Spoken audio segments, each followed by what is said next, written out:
Alors, nous sommes au 30e jour de notre prière, la prière pour les âmes du purgatoire. Et le dernier thème, c'est les dernières volontés des défunts. Sur ce thème, nous devons retenir tout simplement que souvent certaines personnes, avant de mourir, ils préparent eux-mêmes leur propre funérailles. Qu'est-ce que je voudrais dire par là?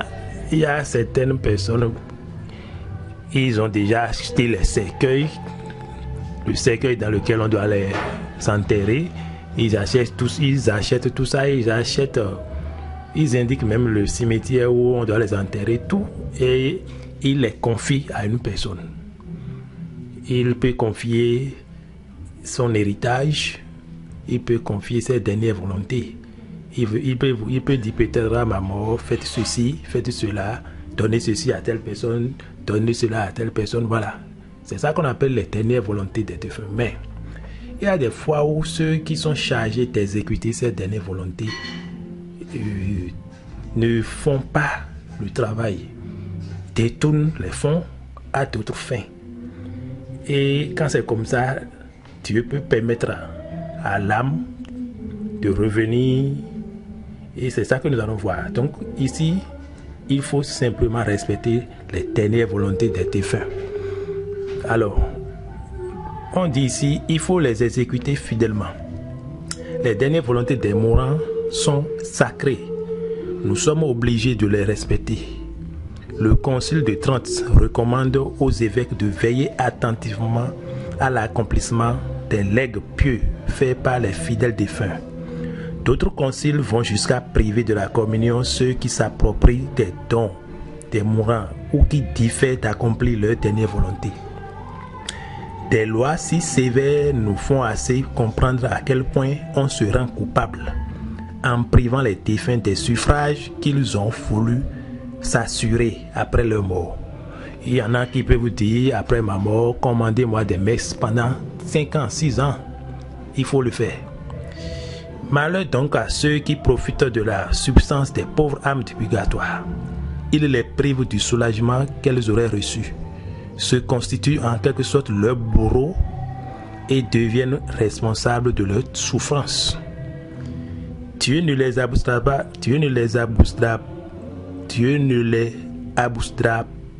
pas aussi facilement qu'ils le sachent bien.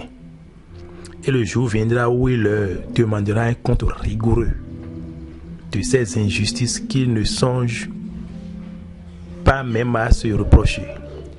Ils seront probablement punis, même dès ce monde, par des châtiments temporels, et qui nous dira la longueur et la rigueur des peines qu'ils auront à endurer dans l'autre.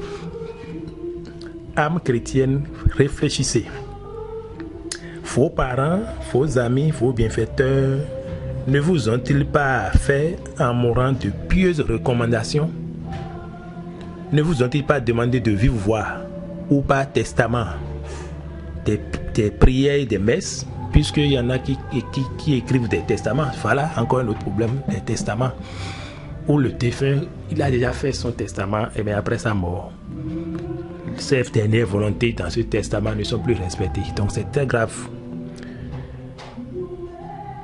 Alors, ne vous ont-ils pas au moins supplié avec des larmes de penser à eux devant le Seigneur? Avez-vous justifié la confiance qu'ils avaient en vous? Avez-vous satisfait pleinement et consciencieusement à toutes les obligations qu'ils vous ont laissées?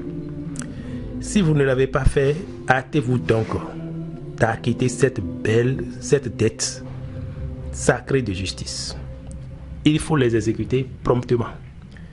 Non seulement il faut accomplir avec fidélité les suprêmes volontés des morts, mais on doit le faire le plus tôt possible afin de ne pas priver ces âmes du soulagement que leur obtiendront.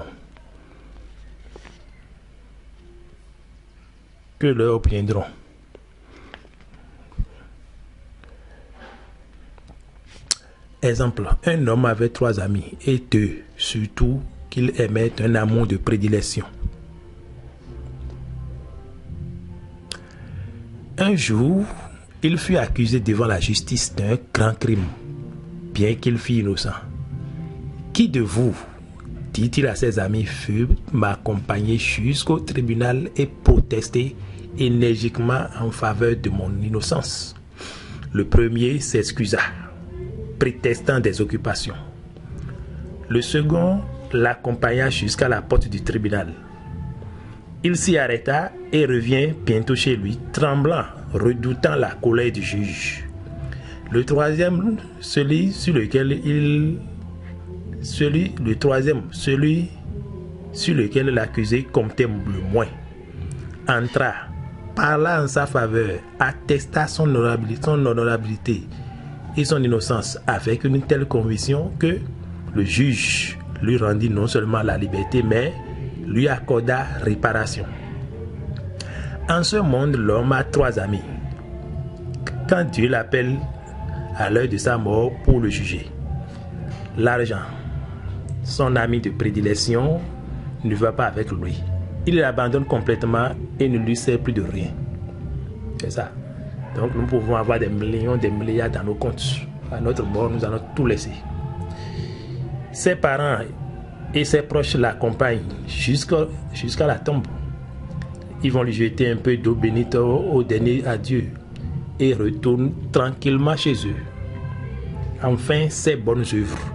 Le troisième ami, celui dont il s'est peut-être le moins préoccupé durant sa vie, c'est tout le bien qu'il aura accompli pour l'amour de Dieu.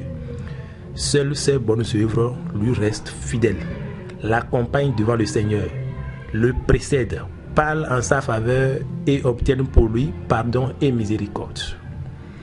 Âme chrétienne, dans votre testament, n'hésitez pas à effectuer des dons pour des œuvres d'église et vous aurez des amis dévoués qui vous ouvriront celle du ciel.